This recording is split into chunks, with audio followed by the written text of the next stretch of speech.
Hi, this is Gitanjali. Welcome you all to the 9 AM MCQ series. इस series में हम daily multiple choice questions को solve करते हैं, वो भी 20 मल्टीपल चॉइस क्वेश्चन डेली सुबह 9 बजे। और अब तक हम total 220 question Indian evidence act के कर चुके हैं। नेक्स्ट जो हम स्टार्ट कर रहे हैं वो है क्वेश्चन नंबर 221 से। इस क्वेश्चन को स्टार्ट करने से पहले मैं आपके साथ शेयर करना चाहूँगी कि अगर किसी की कोई लीगल क्वेरी, कोई क्वेश्चन या फिर आप पेड नोट्स के बारे में जानना चाहते हैं या मेरे साथ कोई इंटरेक्टिव सेशंस करना चाहते हैं या फिर लीगल ड्राफ्टिंग के पीडीएफ्स डाउनलोड करना चाहते हैं तो आप विज़िट कर सकते हैं हमारी वेबसाइट या फिर आप नीचे दिए गए नंबर पर भी कांटेक्ट कर सकते हैं। तो चलिए बिना टाइम वेस्ट किए हुए स्टार्ट करते हैं क्वेश्चन नंबर 221 से। Examination in chief of a witness, examination in chief of a witness shall be by the party calling the witness shall be by the adverse party. देखिए adverse party cross examine करती है, chief हमेशा वही party करती है जिस party ने call किया होता है। ठीक है, सो आंसर होगा यहाँ पे ऑप्शन नंबर ए। नेक्स्ट 222, री examination of a witness. Re examination कौन करता है? वही पार्टी जिसने कॉल किया होता है। ठीक है, तो यहाँ पर भी आंसर होगा option number A. Next question, question number 223, री examination of a witness can be done. Re examination कब होती है? क्रॉस एग्जामिनेशन के बाद। तो ये कहते हैं after examination in chief, but before नहीं, बिफोर क्रॉस एग्जामिनेशन नहीं होती, क्रॉस एग्जामिनेशन के बाद होती है। और इसलिए होती है कि क्रॉस एग्जामिनेशन में कोई नई चीज़ आ गई है, उस चीज़ को अब जो पार्टी है दोबारा से एक्सप्लेन करना चाहती है कि मैटर था क्या, तो इसके लिए होती है। तो आंसर होगा after examination in cheap and after cross examination. ठीक है, नेक्स्ट आ जाते हैं हम क्वेश्चन नंबर 224 पे। क्वेश्चन है cross examination of a witness. Cross examination के लिए नीचे दिए गए ऑप्शन में से पढ़ लेते हैं। फर्स्ट है must relate to relevant fact and has to be confined to what the witness testify in examination in chief. देखिए कन्फाइंड नहीं होता उतने तक, बल्कि उससे ज़्यादा भी पूछ सकते हैं, तो ये ऑप्शन तो गलत हो गया। नेक्स्ट है must relate to relevant fact but need not confined to what the witness testify in examination in chief, ये बिल्कुल सही है। नेक्स्ट देखते हैं may not relate to relevant fact, नहीं ये रेलिवेंट फैक्ट से ही रिलेटेड होता है, तो ये ऑप्शन भी गलत हो गया। ठीक है, आंसर होगा यहाँ पे option number B. Next question, question number 225, re examination of a witness can be for the purpose of filing what is left over in examination in chief, can be for the purpose of explaining the matter referred in the cross examination. Yes, तो अभी हमने बोला cross examination में कोई नई चीज़ आ गई है, उसको एक्सप्लेन करने के लिए अब री एग्जामिनेशन करवाई जाती है। Next question, question number 226, after री examination of a witness the adverse party has, adverse party को क्या राइट होगा? फिर से वो उसको क्रॉस एग्जामिन कर सकते हैं। ठीक है, right to further cross examine the witness only when a new matter is introduced in re examination. तो जनरल राइट नहीं होता, पर अगर कोई नई चीज़ आई है तो वो उसको क्रॉस एग्जामिन कर सकते हैं। So answer here is option number C. Next question, question number 227, during re examination of a witness a new matter can be introduced as a matter of right. A new matter can be introduced only with the permission of the court, no new matter introduced at all. देखिए अगर कोई नया matter आ रहा है तो with permission आएगा, क्योंकि जब पहले चीफ रिकॉर्ड कराई थी तो नया तभी आ जाना चाहिए था। अगर नहीं आया, अब री एग्जामिनेशन में आना चाहता है तो with permission of the court होगा। ठीक है, next question number 228, a co-defendant in a case can not be cross examination by another co-defendant under any circumstance. Next, can be cross-examined by another co-defendant if their interests are identical. Can be cross-examination by another co-defendant when their interests are adverse to each other.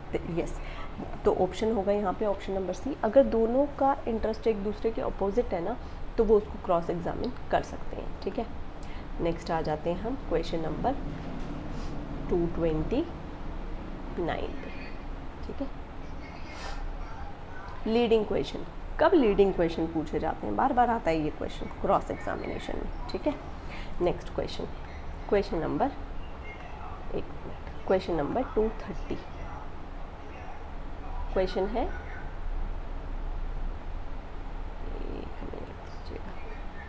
Yes, question number 230, court can permit leading question during examination in chief और re-examination. Leading question examination on chief और re-examination में भी आ सकते हैं, कब? If they refer to the matter which are introductory, if they refer to the matter which are undisputed, if they refer to the matter which are sufficiently proved. तो answer होगा option number D, इन सभी cases में, ठीक है। Next 231, a leading question has been defined as a question suggesting the answer which the person putting it wishes or expect to receive under। Leading question basically answer देना है आपको, कहाँ पर दिया गया है, तो ये दिया गया है 141 में, ठीक है। Next question, question number 232, during examination chief और re-examination leading question can not be asked under any circumstance.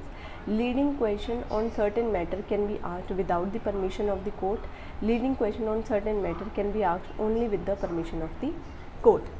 तो क्या होगा, कोर्ट से परमिशन लेकर ही लीडिंग क्वेश्चन पूछे जाते हैं चीफ में, क्योंकि लीडिंग क्वेश्चन पूछना क्रॉस एग्जामिनेशन में राइट होता है, चीफ में पूछना है तो with permission of the court होगा, ठीक है। 233, under section 145 of the evidence act a witness may be cross examined as to previous statement in writing. Previous statement से क्रॉस एग्जामिन अगर करना है विदाउट प्रूविंग, विदाउट शोइंग, ठीक है। तो ये ध्यान रखना, क्रॉस एग्जामिनेशन को आप ऐसे लिख लो और क्रॉस से लर्न कर लो विदाउट प्रूविंग, विदाउट शोइंग, तो आंसर होगा ऑप्शन नंबर ए, ठीक है। अगर कॉन्ट्राडिक्ट करना है विदाउट प्रूविंग, आफ्टर शोइंग, ठीक है। क्रॉस करना है without proving, without showing, contradict करना है तो without proving and after showing. Next question आ रहा है 234, witness may B contradicted. Contradict किस तरीके से होगा, तो फर्स्ट ऑप्शन तो नहीं होने वाला है इसका, सेकंड ऑप्शन देख लेते हैं 235। ये ना आप नोट कर लो अपने नोट्स में ना, ये वाला क्वेश्चन काफ़ी बार पूछा जाता है और जब भी आप देखेंगे ना तो इसी तरीके से आपका आंसर समझ में आपको आ जाएगा कि वो क्या पूछ रहे हैं, ठीक है। Without proving the same but only after showing, ठीक है। तो आंसर होगा यहाँ पे option number B. Next 235, objection as to the admissibility of a document in evidence. Objection किस स्टेज पर दिया जाएगा डॉक्यूमेंट का, फर्स्ट अपॉर्चुनिटी पे, ठीक है। तो can be made at the first opportunity when the document is tendered. So answer होगा option number B. Next, a party और a person who calls the witness can be permitted to cross examine the witness so called by him as provided in, means ये पूछ रहे हैं hostile witness का, तो hostile witness हमें दिया गया है सेक्शन नंबर 154 में। Next 237, section 162 of CRPC control 157, control 156 किसे कंट्रोल करता है, ये 157 को कंट्रोल करता है, ठीक है। आंसर होगा option number A. Next question number 238, court question can be put by virtue of. Court question किस में पूछे जाते हैं, कोर्ट क्वेश्चंस हमसे पूछे जाते हैं सेक्शन नंबर 165 में। Next 239, court question under section 165 of evidence act can be put to. किससे पूछे जाते हैं, तो किससे पूछे जाते हैं, किसी से भी पूछे जा सकते हैं, ठीक है। एनी पार्टी, एनी विटनेस, कोई भी हो। नेक्स्ट क्वेश्चन नंबर, एक मिनट दीजिए, क्वेश्चन नंबर 240 क्वेश्चन है, to an answer to a court question the adverse party के लिए ये बता रहे हैं यहाँ पे कि जब भी कोई कोर्ट क्वेश्चन का आंसर करना है, adverse party has a right to cross examine, has a right to cross examine only with the permission, has no right to cross examine. देखिए जब कोर्ट क्वेश्चन करती है ना, आप उसको क्रॉस एग्जामिन अगर करना चाहते हो तो with the permission of the court ही होगा, ठीक है। तो आंसर होगा यहाँ पे ऑप्शन नंबर बी। तो यहाँ पे हमने दोबारा से कवर कर लिए हैं next 20 question of Indian evidence है। आई होप ये सीरीज़ आप सभी के लिए हेल्पफुल जा रही होगी। अगर आपका कोई सजेशन या ओपिनियन है तो आप मुझे कमेंट सेक्शन में बता सकते हैं। मिलते हैं कल सुबह 9 बजे।